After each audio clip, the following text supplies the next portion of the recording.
Dishonored! Released in 2012 by Arcane Studios, Dishonored shot its way up into critical acclaim as a defiant game changer in stealth games. At least for a little while. Dishonored is a game that I never really got into. It was a game I'd certainly heard about, given this was, peak 2012 me, where all I watched was YouTubers talking about how cool games were. Even friends of mine back then were pretty fascinated by just how great this thing was. The art style looked kind of nice, but I don't know, I guess it just didn't really capture what I wanted, which at the time was this. So 10 years later, wait, seriously? Well, not quite yet, but pretty soon it will be. Point is, it's been a while since this game came out. And at one point, we have to ask ourselves if it still holds up. Is it fun to play, or is it an N64 title? Let's take a look at Arcane Studios' Dishonored.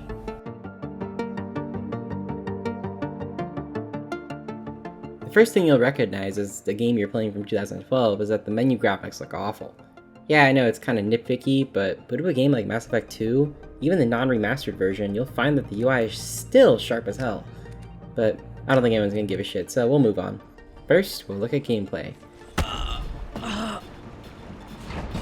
Right when you get past the prologue and end up in Victorian jail, you'll notice that if you're playing on PC, the default for crouch is set to the C key. Of course, any reasonable gamer would switch this immediately to the left control key, since most games that have a crouch or prone option use the control key. Though you quickly realize the reason behind this is because there's a slide mechanic by holding shift and hitting the crouch key. So I guess you can make that work. Just means using your thumb behind your pinky. I think I maybe only tried this once and I never used the slide again. And speaking of mechanics that are never used, in the beginning, there's a bit where there's a piece of wire that's rigged up to toss a grenade. Yeah, you ever played Fallout? Those traps you'd come across where a gas canister might explode, or it's rigged up to a shotgun ready to blow your head off? Well, this is just like that. Either you can disarm the trap, or just run through without a care in the world. You know how many times I saw this in the game? Once. In a DLC. What about the mechanics constantly used? The ones that you're gonna have to get used to.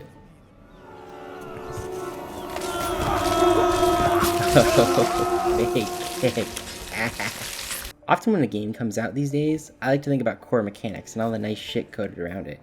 Dishonored's core mechanics have aged so goddamn well that playing it here and now just feels so seamless and exciting. Yes, occasionally you will find that you cannot knock out a guard because he's standing next to a tiny staircase, despite the fact that it makes no sense that I shouldn't be able to knock him out right now.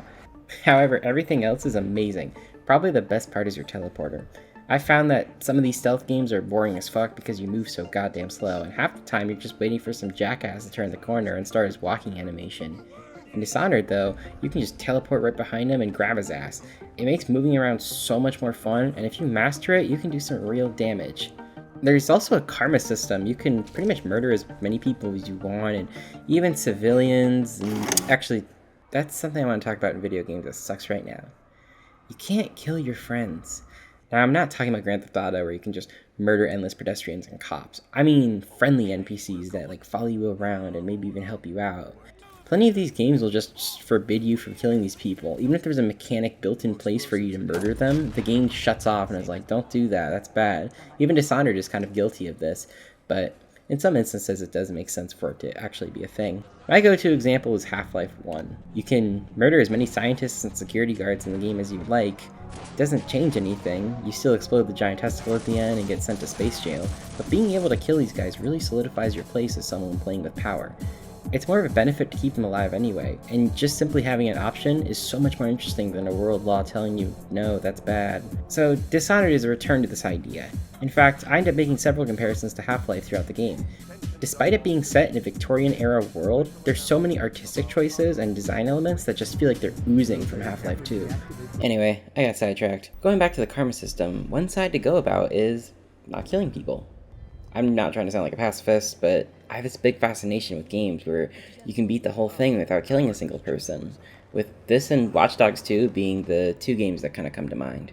Going this route is extremely difficult though, as much of it relies on hiding bodies, using sleeping darts, and not being able to crawl between two fucking It also doesn't help that most of the weapons you get are lethal, so the game in a way is certainly encouraging you to kill, so the only thing holding you back is your own ambition. Speaking of weapons though, the guns in the game are an interesting mechanic. There's only one, which is just a pistol. But it's really great because the best way to use this gun isn't to shoot and kill. It's best used as more of a way to stun your enemies, and then going for a kill using your knife. The same also applies for your crossbow, as more likely than not, if you shoot someone with it, it only stuns or injures. The actual AI of the enemies is fine, to put it lightly. Better and more advanced games have upgraded their NPCs and made them do much more than just like walk around by now. So this part is probably the only real aspect I came across where it feels dated, though this is pretty minor and the rest of the game can still certainly be challenging. Probably my favorite highlight is level design. I already talked about how I like the aesthetic, but the design of these levels is really interesting.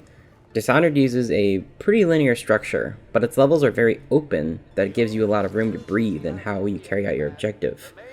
You can stick to the ground and just take out as many enemies as you can, or you can ascend upward in the city streets and stick to avoiding detection.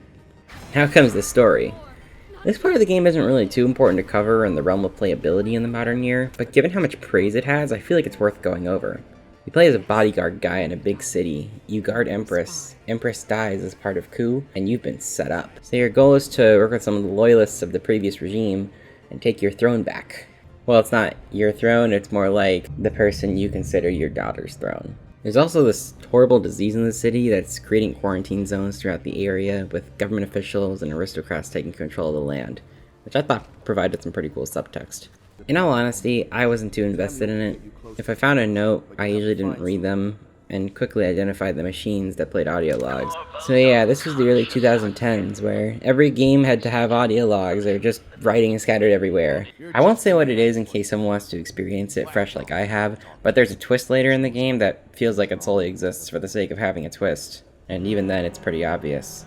So, overall the short answer is yes, Dishonored is still playable 10 years later. There's a lot of really great mechanics that are worth checking out, story's pretty interesting, the level design is really awesome, and the mechanics feel fluent, they feel like they work. Even something like gunplay, which can age kind of badly over the years, still holds up pretty well in its own unique way. So yeah, check this game out if you can.